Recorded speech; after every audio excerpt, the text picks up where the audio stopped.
पहुंच जाते हैं, जिस पर क्रिया विशेष होती है। और बॉडी की रक्त परिसंचरण तंत्र, सर्कुलेटरी सिस्टम, इसे शरीर का परिवहन तंत्र माना जाता है और ये शरीर के हर अंग का पोषण करता है। इसके तंत्र में हृदय, रक्त एवं रक्तवाहिकाएं शामिल होती हैं। रक्त हृदय की पंप क्रिया द्वारा रक्तवाहिकाओं से होकर पूरे शरीर के ऊतकों में पहुंच जाता है। शरीर के एक अंग से दूसरे अंग तक भोजन, ऑक्सीजन, वर्ज्य पदार्थ एवं दूसरे आवश्यक पदार्थों को पहुंचाने का काम रक्त ही करता है। और रक्तवाहिकाएं दो प्रकार की होती हैं।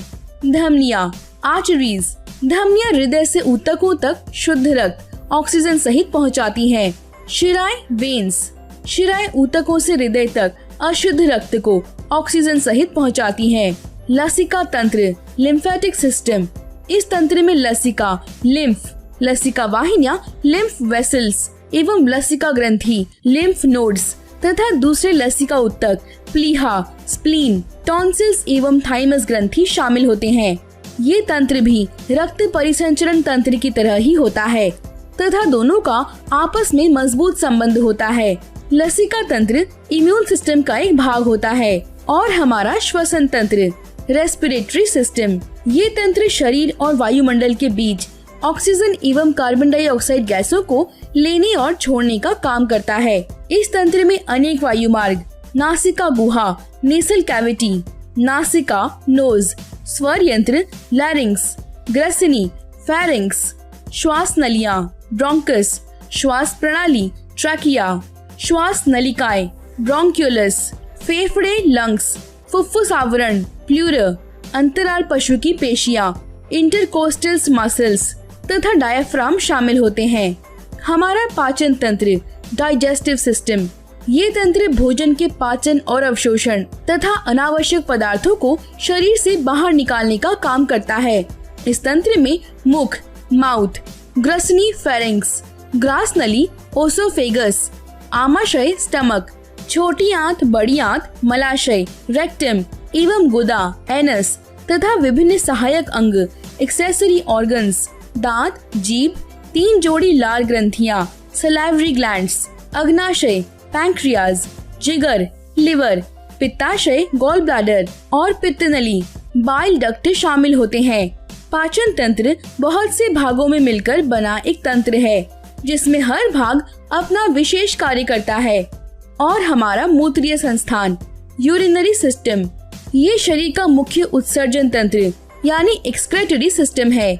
ये चयापचयी अनावश्यक पदार्थों को शरीर से बाहर निकालता है तथा रक्तदाब को नियंत्रित करने, जल एवं लवणों का तथा अम्ल एवं क्षारीय एसिड बेस संतुलन बनाए रखने में सहायक होता है। इसमें गुर्दे, किडनीज, 2 मूत्र नलियां, यूरेटर्स, मूत्राशय, ब्लैडर तथा मूत्र मार्ग, यूरेथ्रा शामिल होते हैं। और हमारा प्रजनन तंत्र, रिप्रोडक्टिव सिस्टम, ये तंत्र अपने जैसे ही जीव को पैदा करके प्रजाति के अस्तित्व को बनाए रखता है। इसमें लिंग कोशिकाएं पैदा होती हैं तथा पुरुषों में शुक्राणु, स्पर्मेटोजोआ और स्त्रियों में डिंब या अंडाणु, ओवा बनते हैं। इस तंत्र का संबंध संतान पैदा करने से है। इसमें स्त्री और पुरुष के बाहरीय एवं आंतरिक जननांग शामिल होते हैं।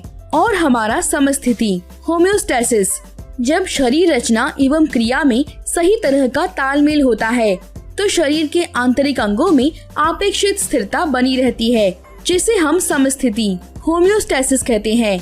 जैसे शरीर के बाहर का वातावरण हर समय बदलता रहता है, फिर भी स्वस्थ शरीर का आंतरिक वातावरण, इंटरनल एनवायरनमेंट, सामान्य सीमाओं में स्थिर बना रहता है। सामान्य अवस्थाओं में मस्तिष्क में मौजूद नियंत्रण केंद्रों द्वारा शरीर के अनुकूल यंत्र विधियों, मैकेनिज्म से हार्मोन स्रावित होते हैं, जो विभिन्न अंगों, ऑर्गन्स द्वारा सीधे रक्त में पहुंच जाते हैं। इससे शरीर की समस्थिति बनी रहती है।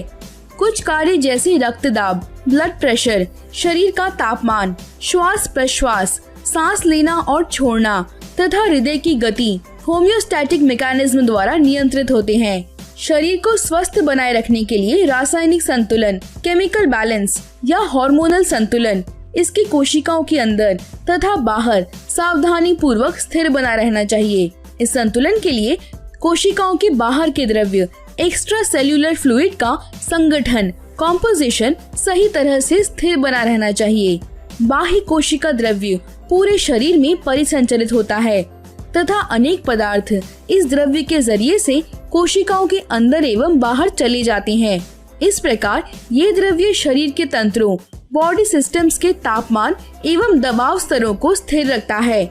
इसके साथ ही अम्ल एवं क्षारों, ऑक्सीजन एवं कार्बन डाइऑक्साइड का सही संतुलन बनाए रखता है तथा रक्त में पाए जाने वाले जल, पोषक तत्वों, न्यूट्रिएंट्स एवं अनेक रसायनों, हार्मोन्स के घनत्व, कंसंट्रेशन का संतुलन बनाए रखता है।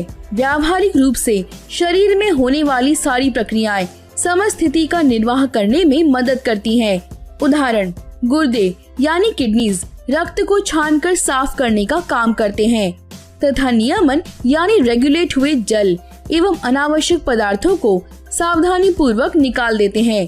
फेफड़े पूरे शरीर में ऑक्सीजन पहुंचाने एवं कार्बन डाइऑक्साइड को निकालने के लिए हृदय, रक्त वाहिकाओं एवं रक्त के साथ मिलकर कार्य करते हैं। पोषक तत्व पाचन संस्थान से छोटी आंतों की भित्तियों द्वारा अवशोषित होकर रक्त में पहुंच जाते हैं। फिर रक्त इन्हें आवश्यकता अनुसार शरीर के विभिन्न भागों तक पहुंचाता है। सामान्य रूप से शरीर के सारे तंत्र आंतरिक समस्थिति के साथ मिलकर कार्य करते हैं, जिसके फलस्वरूप मनुष्य का स्वास्थ्य हमेशा अच्छा बना रहता है।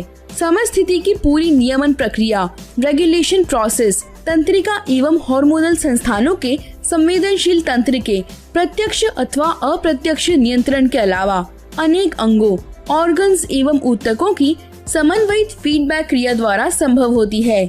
यदि समस्त तंत्र सिस्टम्स तरह से कार्य कर रहे होते हैं तो मनुष्य स्वस्थ महसूस करता है, जिससे समस्थिति होम्योस्टैटिस का पता चलता है। यदि तंत्रों के बीच तालमेल टूट जाता है तो मनुष्य अस्वस्थ महसूस करने लगता है। यदि शरीर द्वारा स्वयं अथवा उपचार द्वारा आंतरिक समस्थिति का दोबारा स्थापन नहीं होता तो मनुष्य की मृत्यु हो जाती है। शरीर में दबाव एवं समस्थिति, स्ट्रेस एंड होम्योस्टैसिस। समस्थिति का निर्वाह करने के लिए मनुष्य को अपने मन और शरीर को आंतरिक एवं बाह्य वातावरण में पैदा होने वाले विभिन्न असंतुलनों के प्रति अनुकूल बना लेना